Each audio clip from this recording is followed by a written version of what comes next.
ವೀಕ್ಷಕರೇ, ಎಲ್ಲರಿಗೂ ನಮಸ್ಕಾರ. ನೀವು ನೋಡ್ತಾ ಇದ್ದೀರಾ ಜನಜಾಗೃತಿ ವಾಯ್ಸ್. ನಾನು ನಿಮ್ಮ ಅಪೂರ್ವ. ಬೆಂಗಳೂರು ರತ್ನ, ಬಡವರ ಬಂಧು, ಜನಮೆಚ್ಚಿದ ನಾಯಕ ಡಾಕ್ಟರ್ ಅಂಬರೀಷ್ ಜಿ ಅವರ ಕನಸು ನನಸಾದ ದಿನ ಎಂದೇ ಹೇಳಬಹುದು.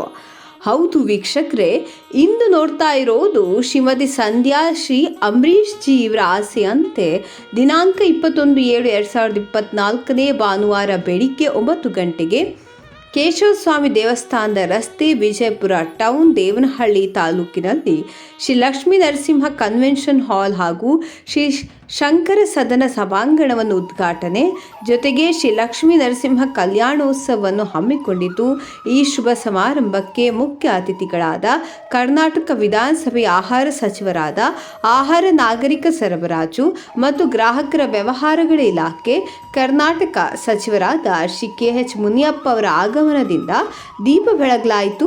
ತದನಂತರ ಪೂಜಾ ಕಾರ್ಯಗಳನ್ನು ನಡೆಸಿ ಬಹಳ ಅದ್ದೂರಿಯಾಗಿ ಹಸನ್ಮುಖತನದಿಂದ ಡಾಕ್ಟರ್ ಅಂಬರೀಷ್ ಜಿ, ಶ್ರೀಮತಿ ಸಂಧ್ಯಾ ಮತ್ತು ಶ್ರೀಮತಿ ಸರಸ್ವತಿ ಕೀರ್ತಿ ಜಿ ಶಂಕರರಾವ್ ಅವರ ಆಸೆಯಂತೆ ಲಕ್ಷ್ಮೀ ನರಸಿಂಹ ಕನ್ವೆನ್ಷನ್ ಹಾಗೂ ಶಂಕರ ಸದನ ಸಭಾಂಗಣವನ್ನು ಬಂಧು ಬಾಂಧವರ ಸಮ್ಮುಖದಲ್ಲಿ ಬಹಳ ವಿಜೃಂಭಣೆಯಿಂದ ಉದ್ಘಾಟನೆ ಮಾಡಲಾಗಿತ್ತು.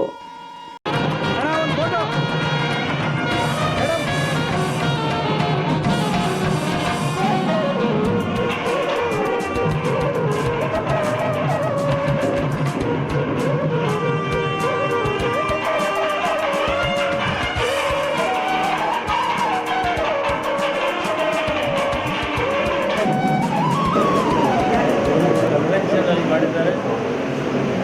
ಸಾಮಾನ್ಯ ಕುಟುಂಬಗಳಿಗೆ ಇದರಿಂದ ಕಾರ್ಯಕ್ರಮಗಳು ಮಾಡ್ಕೊಳ್ಳೋಕ್ಕೆ, ಮದುವೆ ಮಾಡ್ಕೊಳ್ಳೋಕ್ಕೆ ವಿಶೇಷವಾದಂಥ ಒಂದು ಅವಕಾಶವನ್ನು ಈ ನಗರದ ಕೇಂದ್ರ ಭಾಗದಲ್ಲಿ ಮಾಡಿದ್ದಾರೆ.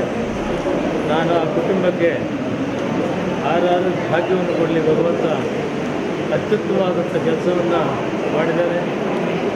ಈ ಸಮುದಾಯ ಇಡೀ ದೇಶ ಜಗತ್ತಿನಲ್ಲೇ ದೇವರ ಕೆಲಸದಲ್ಲಿ ಕಾರ್ಯಕ್ರಮಗಳಲ್ಲಿ ಭಾಗವಹಿಸ್ತಾರೆ. ದೇವರನ್ನು ಹತ್ತಿರದಿಂದ ನೋಡೋರೇನಿದ್ರೆ ಈ ಸಮುದಾಯ, ನಿಮಗೆ ಆಶೀರ್ವಾದ ಇದ್ದರೆ ದೇವರ ಆಶೀರ್ವಾದ ನಮಗಿದ್ದಂಗೆ. ಆದ್ದರಿಂದ ಇಂಥ ಒಂದು ಕಾರ್ಯಕ್ಕೆ ನನ್ನ ಕರೆಸಿ ನನ್ನ ಕೈಲಿ ಇದನ್ನು ಇನಾಗ್ರೇಷನ್ ಮಾಡಿದ್ದಕ್ಕೆ ವಿಶೇಷವಾಗಿ ಧನ್ಯವಾದಗಳು ಕಳಿಸ್ತೀನಿ.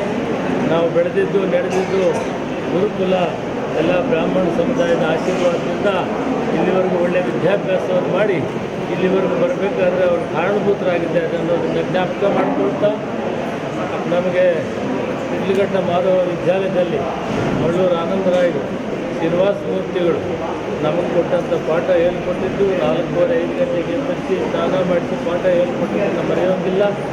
ಆ ದಿನ ಅವ್ರು ಹೇಳ್ಕೊಟ್ಟಿದ್ದು 60 ವರ್ಷ ಆಗ್ತಾಯಿದೆ.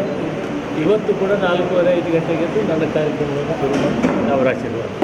ಆದ್ದರಿಂದ ಬ್ರಾಹ್ಮಣ ಸಮಾಜ ಕೂಡ ಈ ದೇಶದಲ್ಲಿ ಅವರದೇ ಆದಂಥ ಕೊಡುಗೆಯನ್ನು ಕೊಟ್ಟಿದ್ದಾರೆ. ಸರಳದಿಂದ ಜೀವನ ಮಾಡುವಂಥ ಬಹಳಷ್ಟು ಸಮುದಾಯಕ್ಕೆ ಇದೊಂದು ದಾರಿದೀಪವಾಗಿದೆ. ಅತ್ಯುತ್ತಮವಾದ ಕೆಲಸವನ್ನು ಮಾಡಿದರೆ ಇದನ್ನು ಸದುಪಯೋಗ ಮಾಡಿಕೊಳ್ಳಿ.